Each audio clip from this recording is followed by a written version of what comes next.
I found a bag of yarn at a thrift store and we're gonna see what we can make out of it. Hey everybody, my name's Maggie, aka the Naughty Magpie. I was pawing through bags of assorted yarns at a thrift store when I noticed I didn't really like anything in the bin until I happened across this cute little bag that was in the half-off bin and saw that it had some pretty nice looking wool in it. We've got like virgin wool, we have a wool silk blend, and it was all color coordinated, so why not? Luckily for me, the yardage is actually posted on these labels, but if you ever have a small amount of yarn and you don't know the yardage, you can always just weigh it and then sort of guesstimate based on the thickness of the yarn. I would place this at around a 3 or a 4, and I know 100 grams of that would make me maybe a hat. So I wanted to see the colors we've got. We actually have like a perfect little gradient, and this looks a little bit more like embroidery floss. So I'm not sure if I'm actually supposed to crochet with this, but I'm gonna do it anyway. The first step is obviously to wind it into a usable cake or usable ball of yarn.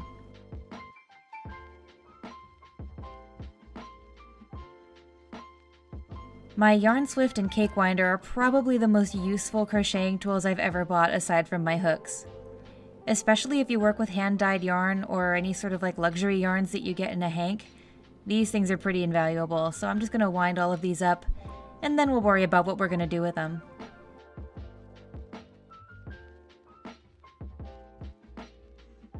I noticed when looking at some of these that the colored yarns actually seem to be like 3 thinner strands really loosely plied together, so that kind of supports the theory that they were supposed to be for embroidery.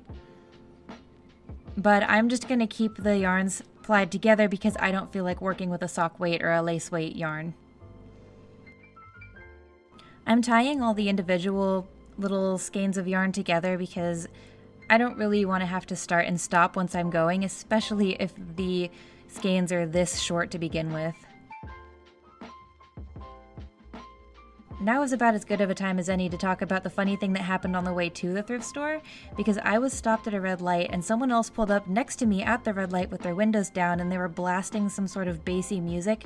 So I rolled down my window and I started cranking my music, but I was listening to Chitty Chitty Bang Bang. And after about 15 seconds, he turned his music off and rolled his windows up, and I don't know the official rules of the road, but I'm gonna say that means that I won. The last thing to wind is this weird sort of shiny, plasticky thing that's probably definitely embroidery floss now that I'm looking at it. So that's what we've got. We've got 4 of those pretty pink virgin wools. We have the undyed silk and wool and the embroidery floss. So I'm going to go into Ravelry and do what I usually do again when I'm trying to work with a really limited amount of yarn.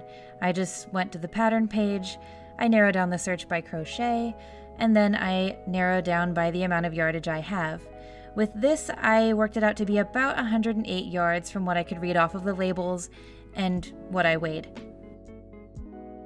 So I've made a bunch of ear savers before and donated those. I've seen these come out really cute, these little eggs, dice bags, with a gradient. I think those look really cute. I definitely don't have enough for a hat. Because this is virgin wool, I kind of wanted to do something that took advantage of how warm and insulating wool can be. Virgin wool actually has 2 meanings. It can mean unprocessed yarn, which I don't think this is because it's dyed, or it can mean that it's the first time that particular sheep has grown out a coat and been sheared and made wool. Either way, especially with the silk blend, I think I want to stick to something wearable to take advantage of its natural properties.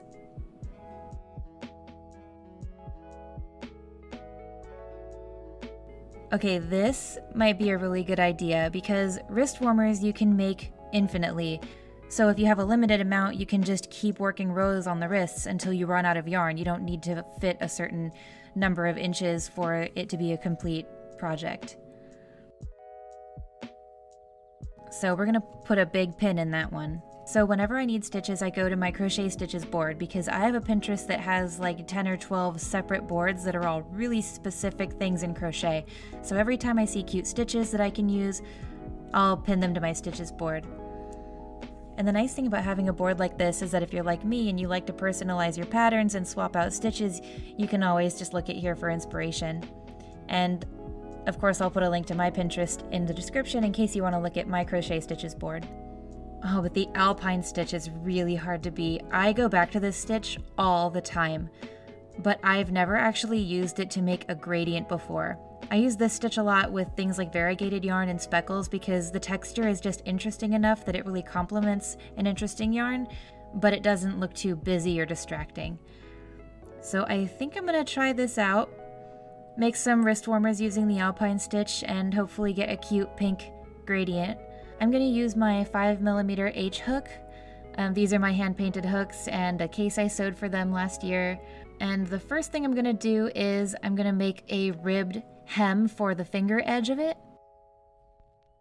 I started doing ribbed hems like this because I wanted my crochet projects to stretch as well as knit ones do. This is technically called a fisherman's stitch. It's a slip stitch in the back loops only, just worked back and forth in really short rows.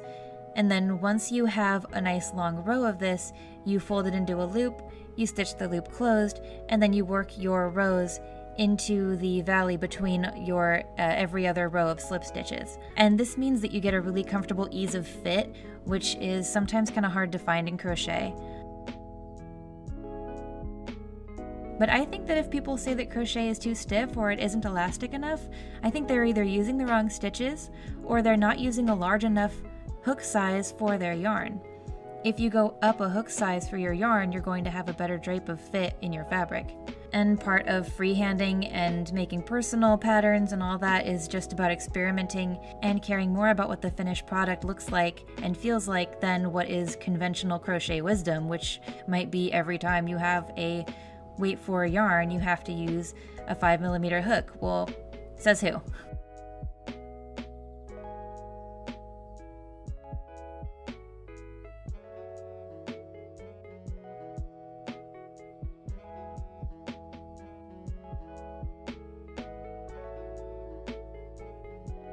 Sorry if there are jumps in progress here.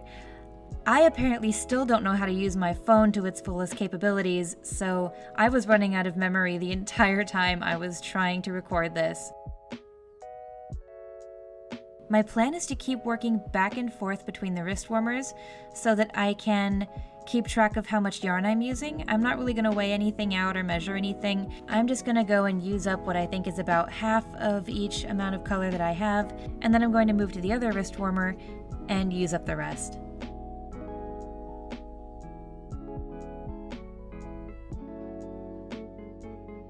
So what ended up happening is that I was able to complete 3 rows of the Alpine Stitch on one glove, and then on the other I would do 4. So when it came time to add the next color, I just swapped which glove got the 3 and which one got the 4. So they each had 7, but there was a little bit of a stagger to the color gradients, which I kind of like because it makes it look a little bit more random. I wasn't going for perfectly symmetrical gloves.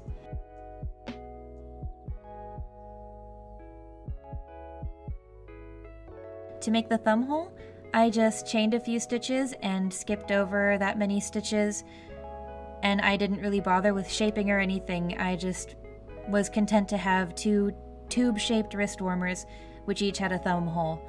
And I always put my seam on the thumb area, so it's always going to be kind of hidden and kind of like the inseam of the glove.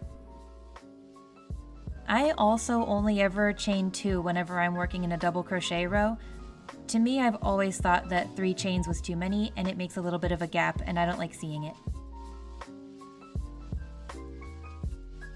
I'm going to also leave a link in the description to this person's pattern for the Alpine Stitch, and again, it's something I use probably more often than any other stitch.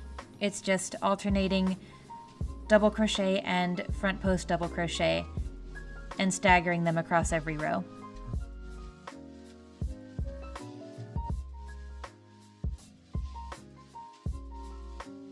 Whenever I come to the join where I had to tie 2 skeins of yarn together, I'm not going to bother cutting like I said before. I'm just going to continue crocheting and then weave those in at the end. And they're really short and they're probably going to be annoying to weave, but I'd rather do that than bother with losing yardage trying to make cleaner joins along the way.